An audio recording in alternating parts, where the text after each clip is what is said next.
નમસ્કાર. દિવસભરના તાજા સમાચારોમાં તમારું સ્વાગત છે. તમારી સાથે હું છું પિનલગીરી ગોસ્વામી. સમાચારો વિસ્તારથી જાણીએ એ પહેલા મહત્વના સમાચારો ઉપર એક નજર. મિત્રો, આજની વિડીયોમાં સૌપ્રથમ વાત થશે ઠંડીની આગાહી. આગામી થોડાક જ કલાકોમાં ગુજરાતમાં ઠંડીનો પારો ભયંકર જામશે, જેમાં ન્યૂનતમ તાપમાન 15 અથવા તો 13 ડિગ્રી કરતાં પણ નીચે જાય તેવી સંભાવના છે. ઉત્તર ભારતના ઉત્તરી પટ્ટામાં વેસ્ટર્ન ડિસ્ટર્બન્સ સક્રિય થતાં ગુજરાતમાં ભયંકર ઠંડીનો માહોલ સર્જાશે. નલિયામાં તો 12 ડિગ્રી કરતાં પણ નીચે ન્યૂનતમ તાપમાન જાય તેવી શક્યતા છે. આગામી એકાદ અઠવાડિયું હજુ પણ ગુજરાતમાં ભયંકર ઠંડીનો માહોલ સર્જાશે. ઉપરાંત ઉત્તર ભારતના ઉત્તરી પટ્ટામાં અત્યારે બરફવર્ષા અને વરસાદ પણ થઈ રહ્યો છે. દક્ષિણ ભારત અને પૂર્વ ભારતના પણ કોઈ વિસ્તારમાં છૂટાછવાયા વરસાદની શક્યતા રહેલી છે. મિત્રો, અન્ય મહત્વના સમાચારની વાત કરીએ તો તાંત્રિકનું રિમાન્ડ દરમિયાન પોલીસ કસ્ટડીમાં મોત થયું છે. તાંત્રિક વિધિ કરીને 4 ગણા પૈસા આપવાના નામે લોકો સાથે છેતરપિંડી કરનારા તાંત્રિક નુવલસિંહ ચાવડાની સરખેજ પોલીસે 5 દિવસ પહેલા ધરપકડ કરી હતી, જેનું રિમાન્ડ દરમિયાન મોત નીપજ્યું છે. મિત્રો, અન્ય મહત્વના સમાચારની વાત કરીએ તો મહંત સ્વામીએ રથમાં બેસીને આખા ગ્રાઉન્ડમાં ફરીને દર્શન આપ્યા હતા. અમદાવાદના નરેન્દ્ર મોદી સ્ટેડિયમમાં ઐતિહાસિક કાર્યક્રમમાં વડોદરાના 10,000, સુરતના 4,000, અમદાવાદ ગાંધીનગરના 30,000, રાજકોટના 2,600 અને અન્ય રાજ્યો સહિત વિદેશથી 1 લાખ કાર્યકરો અમદાવાદ પહોંચ્યા હતા. મહંત સ્વામીની નરેન્દ્ર મોદી સ્ટેડિયમમાં રથમાં પધરામણી થઈ હતી અને આખા ગ્રાઉન્ડમાં બેસેલા કાર્યકરોને દર્શન આપ્યા હતા. મિત્રો, અન્ય મહત્વના સમાચારની વાત કરીએ તો 2 મહિનામાં 196 અકસ્માતમાં સીસીટીવી બંધ હોવાથી ઘણા આરોપીઓ પકડાયા નથી. રાજ્યમાં છેલ્લા 2 મહિનામાં અકસ્માતના 196 ઘટનાઓ બની છે, જેમાં 52 વ્યક્તિના મોત નીપજ્યા છે. 102ને ગંભીર અને 196 વ્યક્તિને સામાન્ય ઈજા પહોંચી હતી. આ અકસ્માત પૈકી પોલીસે 163 આરોપીઓને પકડી પાડ્યા હતા. સીસીટીવી કેમેરા ન હોવાથી તેમજ બંધ હોવાને કારણે 33 અકસ્માતના આરોપી હજુ સુધી પકડાયા નથી. અકસ્માતો જે જગ્યાએ થયા છે તે જગ્યાએ સીસીટીવી કેમેરા લગાવેલા જ નથી. મિત્રો, અન્ય મહત્વના સમાચારની વાત કરીએ તો ડ્રાઈવરનો વરઘોડો કાઢનાર પોલીસ સામે કાર્યવાહીની માંગ. સુરતમાં બીઆરટીએસ ડ્રાઈવરોએ હડતાલ ઉપર ઉતરી ગયા હતા. થોડા દિવસ પહેલા એક અકસ્માતમાં મહિલાનું મોત થતાં પોલીસ દ્વારા બસ ડ્રાઈવરને માર મારીને સરઘસ કાઢીને તેને જેલના હવાલે કરવામાં આવ્યો હતો. આ મામલે વેસુ ડેપોના 250 ડ્રાઈવરો હડતાલ ઉપર ઉતર્યા હતા અને વિરોધ નોંધાવ્યો હતો.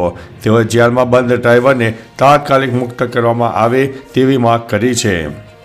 મિત્રો, અન્ય મહત્વના સમાચારની વાત કરીએ તો બીજેડ એજ્યુકેશન કેમ્પસના સીઈઓ ફરાર થયા છે.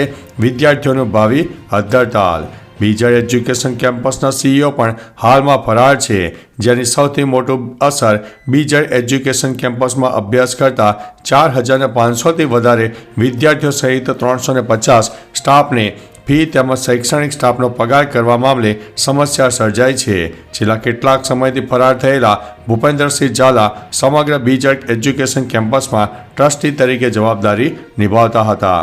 મિત્રો, અન્ય મહત્વના સમાચારની વાત કરીએ તો આ ડિસેમ્બરમાં 48 લાખ લગ્નનું આયોજન.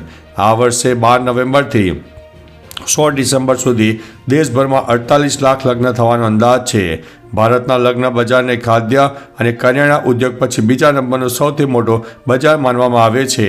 જો આંકડાની દ્રષ્ટિએ વાત કરીએ તો ભારતમાં લગ્નનું બજાર $130 અબજ છે. દરેક લગ્નમાં સરેરાશ 12.5 લાખ રૂપિયાનો ખર્ચ થવાનો અંદાજ કાઢવામાં આવ્યો છે.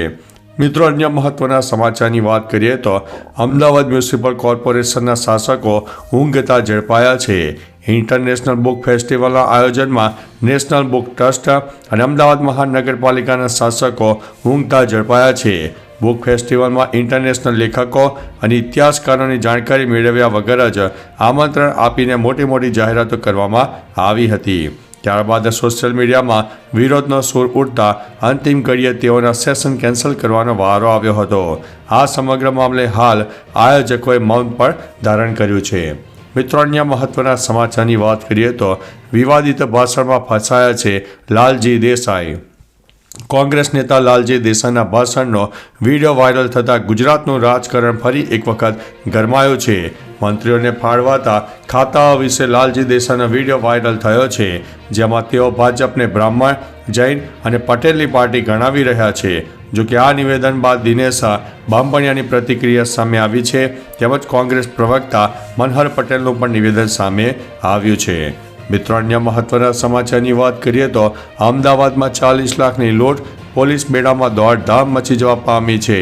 અમદાવાદમાં ફરી એક વખત લૂંટની ઘટનાનો બનાવ બન્યો છે. શહેરના હીરાવાડી રોડ પર ₹40 લાખની લૂંટની ઘટના બની છે. 2 બુકાનીધારી શખ્સો ₹40 લાખ લૂંટીને ફરાર થઈ ગયા હતા. રોડ પર અકસ્માતના બહાને કાર ચાલકને રોકીને 2 બુકાનીધારીઓ લૂંટ ચલાવી હતી. ત્યારે સમગ્ર મામલે કૃષ્ણનગર પોલીસે તપાસના ચક્રો ગતિમાન કર્યા છે. મિત્રો, અન્ય મહત્વના સમાચારની વાત કરીએ તો જંત્રી મામલે સરકારે બિલ્ડરની માંગ સ્વીકારી છે. રાજ્ય સરકાર દ્વારા જે સૂચિત જંત્રી દર બહાર પાડવામાં આવ્યા છે, એની સામે વાંધા અને સૂચનો રજૂ કરવા માટે 20 ડિસેમ્બર સુધીની મુદત આપવામાં આવી હતી, પરંતુ તે મુદત ટૂંકી હોવાથી બિલ્ડર્સે રજૂઆત કરી હતી. ત્યારબાદ રાજ્ય સરકાર દ્વારા આ મુદ્દતમાં વધારો કરવાની જાહેરાત કરવામાં આવી છે. હવે 20 જાન્યુઆરી 2025 સુધી સૂચિત જંત્રી દર સામે વાંધા અને સૂચનો રજૂ કરી શકાશે. મિત્રો, અન્ય મહત્વના સમાચારની વાત કરીએ તો છૂટાછેડાની અદાવત રાખીને જમાઈ ઉપર જીવલેણ હુમલો.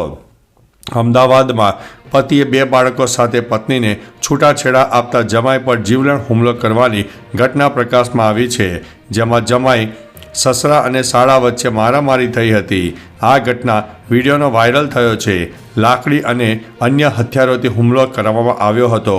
જમાઈ અને સાળો ઘાયલ થયા હતા, જેમાં જમાઈની ખેતાનજી વણજારા પર હુમલો કરવાના કેસમાં ધરપકડ કરવામાં આવી છે. મિત્રો, અન્ય મહત્વના સમાચારની વાત કરીએ તો તૈયાર રહેજો, આગામી 2 દિવસ હાડ થીજાવતી ઠંડી પડશે. હવામાન વિભાગે રાજ્યમાં ઠંડીને લઈને આગાહી કરતા જણાવ્યું છે.